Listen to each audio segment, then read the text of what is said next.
The Mike Hosking Breakfast, 6 to 9 weekdays on Newstalk ZB. G'day there. The problem with Red Bull and Liam Lawson is several-fold. One, the most egregious part is if the reports are true that Honda are offering another $10 million to get their man Yuki Tsunoda in the seat. This is not new, by the way. They've done so before, but were rebuffed.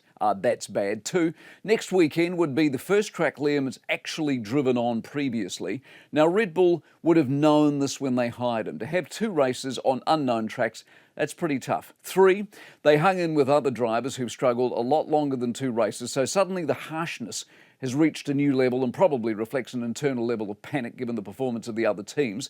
And four, they know Liam can actually drive the car. They saw it, they tested him, he can do it. So they're not guessing. They took a punt, but not a blind punt. So you then have to look at the damage that you're doing to a young driver and his confidence. I mean, yes, he is still in F1, and yes, the Racing Bulls are improving on what they did last year, but he will never win.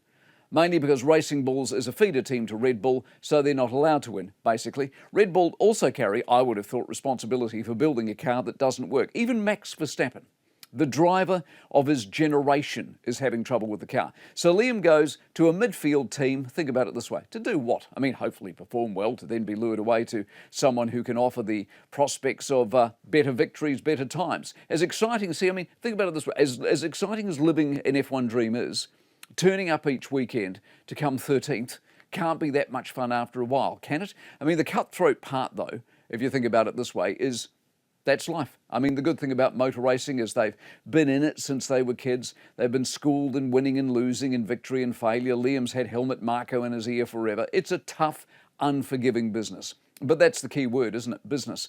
They aren't in it because they like you. They're in it to use your talent for as long as you are useful. The reward, if you're good, you get rich and famous and collect trophies and buy a place in Monaco and live your dream. If you're okay, you drive for people like Alpine or Sauber, travel the world, get moderately wealthy. I mean, it ain't over, but your heart goes out, doesn't it, to a bloke who was that close and seems sadly to be on the end of some very poor management, some ruthless ethics, and the cold, hard reality of elite sport. The Mike Hosking Breakfast, 6 to 9 weekdays on Newstalk ZB.